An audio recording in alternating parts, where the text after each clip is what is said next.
Salut bande de petits photographes, c'est les MPR News du mois de décembre. Alors, il y a un petit peu de nouveau chez Canon. Ça bouge sur le site mpr.photo, il y a pas mal de contributions, donc elles vont sortir au fur et à mesure.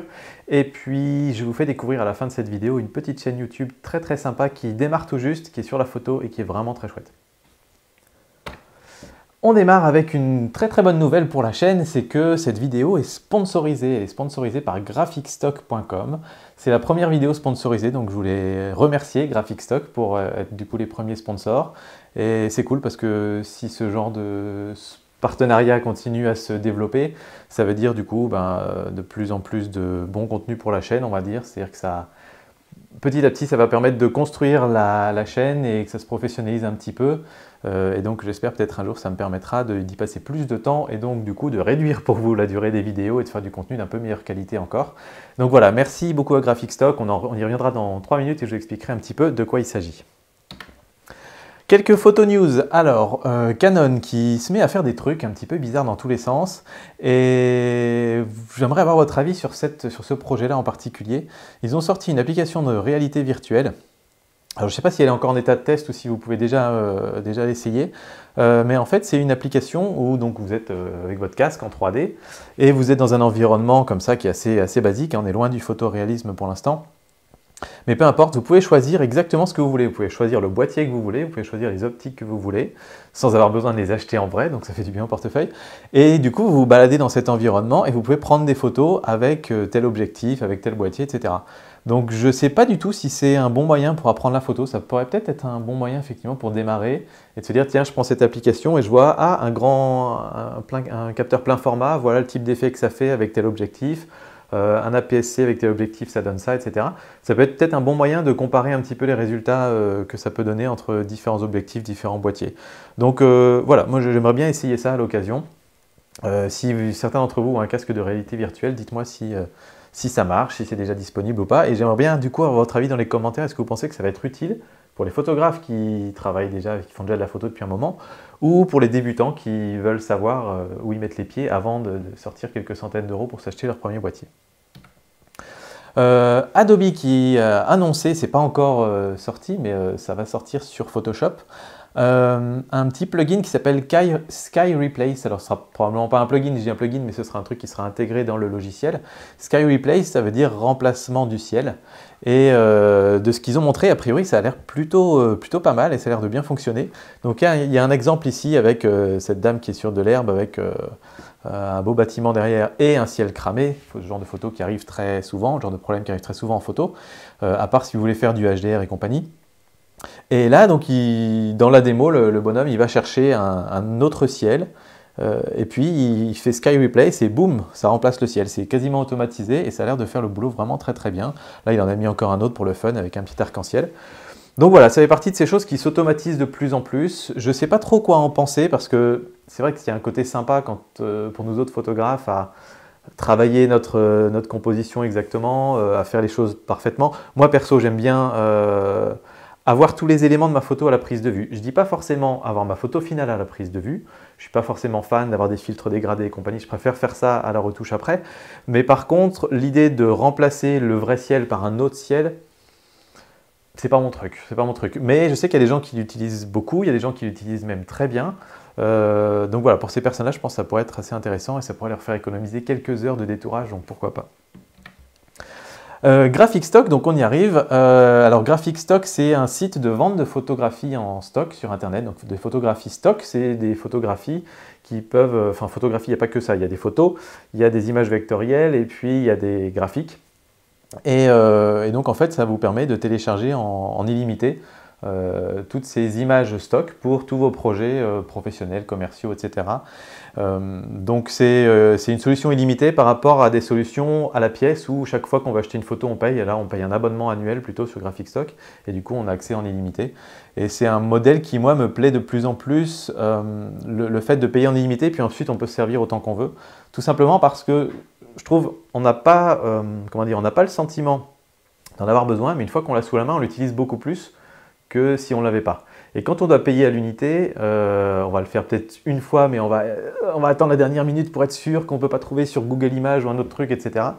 Alors que là, quelque part, une fois qu'on est abonné à ce truc-là, on a tout à dispo et donc on va s'en servir beaucoup plus facilement et beaucoup plus souvent. Du coup, c'est comme ça que ces modèles par abonnement tournent aussi, hein. C'est un petit peu le même principe avec Adobe CC, Creative Cloud. Voilà, sachant qu'on a Photoshop, on va l'utiliser alors qu'autrement, je ne l'aurais peut-être pas acheté. Donc c'est un peu ce principe-là. Je vais vous présenter rapidement en vidéo comment ça fonctionne. Donc on va voir vite fait comment ça marche avec un projet concret. En ce moment, moi, vous savez, dans mon entreprise dans laquelle je travaille, on met en place un système de consigne pour les bouteilles de vin. Donc du coup, j'ai besoin de pas mal d'images de vin et notamment de vin avec des personnes qui boivent du vin ou qui achètent du vin dans un magasin. Donc là, comme on est sur un site en anglais, on doit faire la recherche en anglais. Mais la version française devrait pas tarder à arriver normalement. Et on a un peu de tout. Donc moi je vais trier un petit peu par catégorie. Moi ce qui m'intéresse dans un premier temps, pas par catégorie, plutôt par type de contenu, ça va être les photos. Donc je vous ai dit, moi je cherche d'abord des photos avec des gens qui sont en train de boire du vin. Voilà, par exemple cette personne là qui est en train de boire du vin, là il y a des gens qui sont en train d'acheter. Ça peut m'intéresser pas mal pour les points de collecte qu'on met dans les magasins. Donc voilà, ici vous voyez c'est simple, après on a là qu'un JPEG, on peut le télécharger. Et après on peut en faire tout ce qu'on veut. Il y a même la charte de couleurs, c'est assez pratique. Donc voilà, là on a du coup pas mal de photos de ce type là quand on cherche uniquement les photos. Voilà, on en a encore plein, avec des soirées pyjama, etc. On a vraiment tout ce qu'il faut. Encore une femme qui achète du vin, ça peut être très pratique. Comment ça se passe par rapport à la concurrence? Il y a d'autres options pour trouver des photos sur internet, donc du coup je voulais vous en faire part. Là ici sur Graphic Stock, pour du coup 50 $, donc à peu près 50 €, on va pas chipoter, c'est un petit peu moins, mais non, voilà. Vous avez un accès illimité à 300 000 photos, graphiques et images vectorielles sur une année. Et même si après vous renouvelez pas votre abonnement, vous conservez le droit d'utiliser ces photos. Et l'intérêt, c'est que du coup, c'est une utilisation totalement libre et gratuite de la photo, et voilà, il n'y a pas de droit à reverser. Les droits d'auteur, entre guillemets, vous les versez au moment où vous payez votre abonnement en fait à Graphic Stock. C'est comme ça que ça fonctionne. La plupart des autres sites fonctionnent sur un autre modèle. Donc là, je vais vous emmener sur Fotolia par exemple. Donc là, on a une image. Et sur Fotolia, le principe, c'est que vous payez à la photo. Et du coup, ça revient vite très très cher. Si vous avez une, deux ou trois photos, vous avez besoin de quelques photos sur une année, et voilà, à ce moment-là, des sites comme Fotolia, c'est peut-être un petit peu mieux parce que du coup, vous voyez, 5 € l'image si vous voulez prendre un pack 5 images. Mais après, on calcule vite que si on peut mettre 50 € dans l'année, 50 €, on a une grosse dizaine d'images, quoi. Une grosse 12-13 images sur l'année. Donc on a vite fait de dépasser le plafond de ce qu'on aurait eu sur un site comme Graphic Stock. Et puis après, il y a la solution que vous connaissez tous, qui est d'aller voir dans Google Images. Google Images, c'est assez bien, c'est très bien même pour tous les projets personnels. Si vous faites des trucs juste pour vous, si vous voulez faire une petite invitation pour l'anniversaire de votre fille, que vous voulez envoyer, etc., allez sur Google Images, prenez les photos, il n'y a aucun problème. Par contre, dès que vous allez en faire une utilisation commerciale, si c'est pour votre entreprise, si c'est pour des affiches que vous allez mettre sur l'espace public, etc., légalement, normalement, vous n'avez pas le droit d'utiliser ce type d'image sans au minimum citer l'auteur si jamais ça fait partie de la licence qu'il a choisie ou il y a juste besoin de le citer, ou alors lui payer des droits, etc. Dans les faits, beaucoup d'auteurs ne vont pas forcément porter plainte, mais sachez que c'est pas parce qu'ils portent pas plainte que vous n'êtes pas dans l'illégalité. Donc voilà, là je vous laisse vous-même juge de ce que vous voulez faire, ça dépend vraiment de l'usage que vous voulez faire. Moi personnellement, j'ai très souvent utilisé du Google Photos. Alors l'autre souci de Google Images, c'est qu'on va très vite avoir beaucoup de photos similaires. Donc là, on a beaucoup de rangées de bouteilles et beaucoup de verres de vin. Mais vous remarquez qu'on n'a quasiment aucune photo type stock, justement, avec des personnes qui utilisent du vin, qui achètent du vin. On voit pas les gens dessus en fait. Et ça, c'est quelque chose qui, quand on veut faire de la doc un petit peu commerciale, c'est vachement important d'avoir des gens dessus parce que du coup on s'identifie, etc. Et ça, c'est typiquement des photos de stock qu'on trouvera que sur les sites de stock et pas sur du Google Images. Et après, autre chose qui est assez intéressant, c'est la partie illustration. Je la trouve pas forcément si intéressante que ça parce qu'on va retrouver des trucs un peu kitsch, on va dire, les trucs qu'on retrouve un petit peu dans Word et compagnie, donc je suis pas trop fan de cette partie-là. Par contre, c'est la partie vectorielle, moi, que j'aime pas mal. C'est des graphiques, des dessins simples, que vous pouvez augmenter de taille à l'infini, parce qu'en fait, c'est pas pixelisé. Et donc, du coup, c'est très pratique quand vous voulez faire des documents commerciaux à faire imprimer chez un imprimeur professionnel. Et on peut chercher ici, notamment, les fichiers qui ont une extension Photoshop. Et ça, c'est encore une couche supplémentaire qui est assez intéressante. C'est que du coup, vous pouvez le prendre, par exemple, je prends celle-là. cette image-là pour faire, je sais pas, un petit macaron, quelque chose comme ça. Et je peux télécharger le fichier EPS ou le fichier PSD, donc qui sont, donc ça EPS c'est les fichiers vectoriels, PSD aussi, mais pour Photoshop. Et du coup, si je télécharge ce fichier PSD, je peux ouvrir Photoshop et ensuite aller taper mon texte, bouger la bouteille. Et voilà, tous les éléments sont séparés et je peux réorganiser comme je veux, changer la couleur du fond, etc. et tout personnaliser. Et donc ça, c'est plutôt pratique quand on a soi-même déjà une charte graphique à appliquer. Donc c'est un des autres intérêts qu'on peut trouver sur ce site. Voilà, donc je cherche pas à vous convaincre plus que ça. Je vous montre les possibilités de ce site. Alors moi, je vais en profiter parce que j'ai eu la chance du coup d'avoir un abonnement gratuit et je commence déjà à l'utiliser pas mal, donc je vous dis, pour la communication sur les projets sur lesquels je travaille. Du coup, je pense que je vais l'utiliser aussi pour mes projets perso parce que je trouve que c'est plus qualitatif ce qu'on va trouver là que sur Google Images. Et puis voilà, je vous ferai peut-être un retour un petit peu plus tard. Donc pour résumer, Graphicstock c'est le site aujourd'hui qui a le plus d'images, le site où on a des images en illimité, donc c'est le site où il y en a le plus dans le monde, donc c'est le numéro 1 on va dire.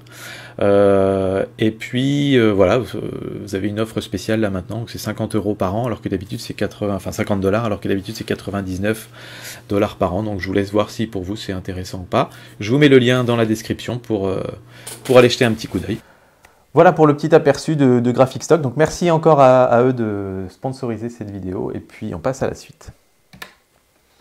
Alors, le Time a sorti un petit classement des 100 photos les plus influentes de tous les temps.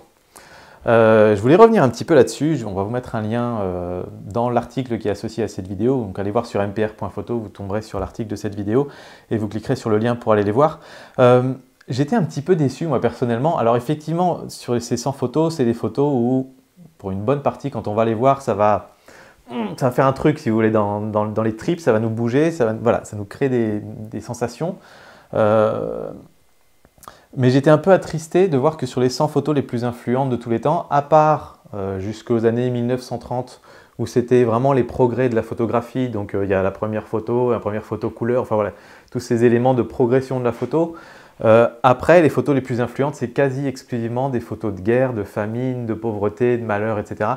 Et je trouvais ça un petit peu dommage qu'on n'arrive pas, je ne sais pas si c'est vraiment le Time qui est influencé dans ce sens-là, ou si c'est tout simplement la photographie qui marche dans ce sens-là, mais qu'on n'arrive pas à faire des photos qui soient aussi puissantes avec des sentiments bons. Qu'on n'arrive pas à faire des photos où quand on les regarde, je sais pas, on a envie d'éclater de rire, on a envie de rigoler, ça nous donne la patate pour la journée. Et que ce soit ça les photos les plus influentes plutôt que de voir des enfants morts sur la plage ou des scènes de guerre, quoi. Donc voilà, je vous laisse aller voir sur ce classement et j'aimerais bien là aussi que vous me donniez vos avis dans les commentaires, savoir est-ce que vous êtes plutôt d'accord avec moi, voilà, qu'est-ce que vous ressentez quand vous voyez ces photos, est-ce que vous ne connaissez pas par hasard des photos plutôt gaies, joyeuses, qui donnent envie de danser toute la journée, plutôt que ces trucs-là qui sont un peu déprimants, mais qui remuent les tripes un peu quand même, quoi. Sur mon petit réflexe, donc sur MPR, alors ce mois-ci, qu'est-ce que j'ai fait comme photo? J'ai pas fait une seule photo au réflexe, je commence à être un peu débordé de mon calendrier, de mon catalogue Lightroom, où il y a plus de, je crois, 12 ou 13 000 photos au total, dont encore 7 ou 8 000 photos des États-Unis que je suis en train de trier. Et donc du coup, j'ai vraiment pas le courage d'en rajouter là-dedans. Donc j'ai pas sorti mon réflexe une seule fois ce mois-ci. Par contre, j'ai fait quelques photos au smartphone, des enfants, au boulot, quand on va inaugurer un nouveau point de collecte, je mets toute l'équipe du magasin dans un coin, je les prends en photo, puis on diffuse sur les réseaux sociaux, etc.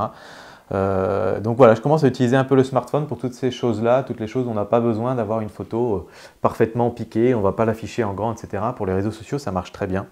Donc pas de photo réflexe ce mois-ci, j'espère quand même en faire un peu plus au mois de décembre. Et sur le site mpr.photo, alors on a une excellente contribution de Seb, alias Silenose. Donc Sébastien, il nous a fait un tuto complet par écrit, si vous voulez, avec plein d'exemples, avec plein de liens vers les applis, les logiciels, etc. pour justement faire une photo de Voie lactée. Donc c'est très fortement en lien avec la vidéo que j'ai postée la semaine dernière. Et donc du coup, voilà, j'ai publié cet article-là sur le site mpr.photo ce mercredi, donc je vous invite à aller la voir, à aller lire l'article. Très très intéressant et notamment sur toute la préparation. Seb, il est un petit peu perfectionniste, on va dire, de la composition, de trouver le bon endroit, etc. Donc là, il vous donne toutes ces astuces pour trouver le bon endroit, savoir quelle est la bonne orientation, savoir où va se lever la Voie lactée, etc. pour tout préparer avant d'aller prendre la photo. Alors que moi, quelque part, dans mon quart d'heure photo sur la Voie lactée, j'étais à un endroit qui était sympa, j'ai pris ma photo là, mais j'ai pas travaillé plus que ça le premier plan, le paysage dans lequel ça va s'inscrire, etc. Donc allez vraiment voir, et il a fait des super photos de Voie lactée, donc je vous invite vraiment à aller lire cet article-là, il est assez excellent, et il finit par une petite checklist pour ne rien oublier. Et puis ensuite, niveau matos, il y a quelques news quand même, pas tant que ça, parce que bon, on a encore, il y a eu Photokina, salon de la photo et tout ça, donc il n'y a plus trop d'annonces. Ça a l'air carrément cool, j'ai vraiment trop envie de le tester. C'est une campagne de financement participatif sur Indiegogo, et c'est une sorte de petit clavier qui s'appelle Loupedeck et qui est fait exclusivement pour faire du Lightroom. Et donc en fait, vous avez ici tous les curseurs que vous allez avoir dans Lightroom, sauf que tout est absolument manuel avec des petits boutons à tourner, etc. Donc là, par exemple, on a les boutons 1 étoile, 2 étoiles, 3 étoiles, on a les boutons copier-coller, on a les boutons pour le contraste, pour la clarté, pour les ombres et les hautes lumières. Ici, on a tous les, je pense que ça doit être pour les couleurs, ça. Et donc en fait, on est devant sa photo et on n'a plus du tout besoin d'aller faire avec des clics, etc. On est en train de mixer sa photo quasiment. Et j'adorerais trop tester ce truc-là. Donc je sais pas, j'essaierai peut-être de leur envoyer un petit email parce qu'à mon avis, ça peut être assez sympa à tester. Et puis sinon, peut-être que je l'achèterai un jour. 230 €, c'est un petit peu cher quand même, mais si ça peut ramener le plaisir à Lightroom, parce que c'est pas toujours super fun de faire du Lightroom, je trouve.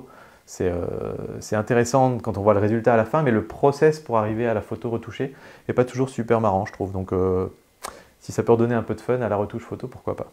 Pour faire le tri des photos aussi, si ça peut aller beaucoup plus vite, ça peut être pas mal. Et puis Nikon quand même qui a annoncé donc le D5600, il n'est pas encore sorti, donc le prix n'est pas encore annoncé. C'est évidemment le successeur de la série des D5000, 5200, 5300, etc. Et alors pas forcément d'énormes nouveautés, il y a un écran tactile et orientable, c'est un petit peu l'équivalent si vous voulez du 750D chez Canon. Et puis il y a la technologie SnapBridge dedans, alors j'en entends pas mal parler.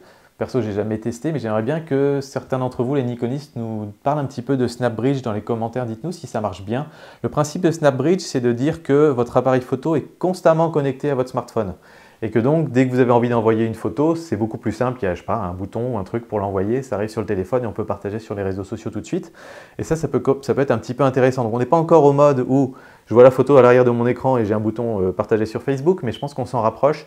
Et c'est en tout cas, je pense, beaucoup plus pratique que le système de Canon où il faut créer un réseau Wi-Fi à partir de son appareil photo, puis se connecter avec son téléphone, et puis ensuite ça nous coupe du reste du Wi-Fi, puis il faut voilà, c'est une horreur, on ne le fait jamais. Donc voilà, est-ce que c'est une bonne solution? Dites-moi un petit peu ce que vous en pensez, les Nikonistes, ça m'intéresserait. Et puis Canon, alors ils ont une drôle d'idée, je ne sais vraiment pas pourquoi ils ont sorti ça, et j'aimerais bien avoir votre avis. Donc ils ont déjà sorti le 1300D il y a quelques mois, et ils ont décidé de sortir une version un petit peu Frankenstein, parce que c'est tout en alliage, enfin en plastique gris, donc pourquoi pas, gris plutôt que noir, ça peut bien passer. Mais ils sont venus mettre un grip en cuir marron, et comme vous le savez tous les objectifs chez Canon sont noirs, donc du coup ça fait vraiment un truc un peu spécial. Et je ne sais pas ce que vous en pensez, mais moi je trouve ça très moche, particulièrement moche. Donc voilà, Canon, j'ai pas compris. Donc, je sais pas si vous, ça vous attire, s'ils se disent peut-être si c'est hype, les jeunes ils vont adorer, machin. Non, je pense pas. Je pense que les jeunes ils préféreraient avoir un smartphone à l'arrière de leur appareil photo pour pouvoir envoyer direct la photo sur les réseaux sociaux et compagnie. Voilà, développer un truc peut-être comme SnapBridge, voire mieux. Mais non, ils préfèrent faire des boîtiers bizarroïdes. Pourquoi pas? En plus, il est vendu un peu plus cher que le 1300D normal, donc il faut payer pour avoir ça. Voilà, mauvais point Canon là. Et puis donc du coup, je vous avais dit au début de la vidéo, je voulais donner un petit coup de pouce à une chaîne YouTube que j'ai découvert il y a vraiment pas longtemps, qui a très peu d'abonnés, mais qui est super sympa. Donc elle est gérée par Ellie, ça s'appelle Photosynthèse. Et donc Ellie, dans chaque épisode de Photosynthèse, c'est des toutes petites vidéos, donc ça va vous reposer un peu après les longues vidéos de mon petit réflexe. C'est des petites vidéos de 3, 4, 5 minutes, où il revient sur une photo ou sur un photographe, et donc il raconte toute l'histoire de cette photo, et c'est vraiment super intéressant. Donc je vous invite à aller voir sa chaîne, c'est bien rédigé, il est bien construit, et du coup c'est vraiment chouette, et je pense qu'il mérite vraiment d'avoir un bon coup de pouce et de développer un peu son concept. Voilà, donc je vous invite à aller voir Photosynthèse. Et puis c'est terminé donc pour les news de ce mois-ci. Je voulais encore une fois remercier graphicstock.com pour être les premiers sponsors officiels de mon petit réflexe sur cette vidéo en particulier. Ce ne sera plus le cas pour les vidéos à venir. Et puis, du coup, je vous invite maintenant à aller voir les photos que j'ai postées sur Facebook au mois de novembre 2016. Et pendant qu'on parle de Facebook, il se passe toujours plein de choses sur Facebook. Donc, venez y faire un tour, venez liker, éventuellement créer un compte Facebook juste pour être dans le groupe, la page Mon Petit Réflexe. Et comme ça, vous pourrez suivre aussi nos aventures jour par jour aux États-Unis, où je vais poster toutes les photos de notre road trip dans l'ouest des USA qu'on a fait le mois dernier. Et si vous êtes en train de faire vos courses de Noël ou si vous pensez les faire dans les prochains jours, si vous voulez les faire sur Amazon, parce qu'il y a un certain nombre d'entre vous le font, n'hésitez pas à passer par mes liens qui sont en dessous. Je mets toujours des liens Amazon sous les vidéos, vous les retrouvez aussi sur la page Facebook, un peu partout. Peu importe ce que vous vouliez acheter, si c'est des bouquins, des vêtements ou du matos photo évidemment, n'importe lequel de ces liens et vous allez sur Amazon ensuite, faire vos courses et en fait ça aidera Mon Petit Réflexe parce que du coup moi je touche une petite commission sur tout ce que vous achetez derrière. Donc si vous pouvez y penser, ce serait super sympa. Et puis moi je vous dis à très bientôt pour d'autres vidéos. Ciao tout le monde.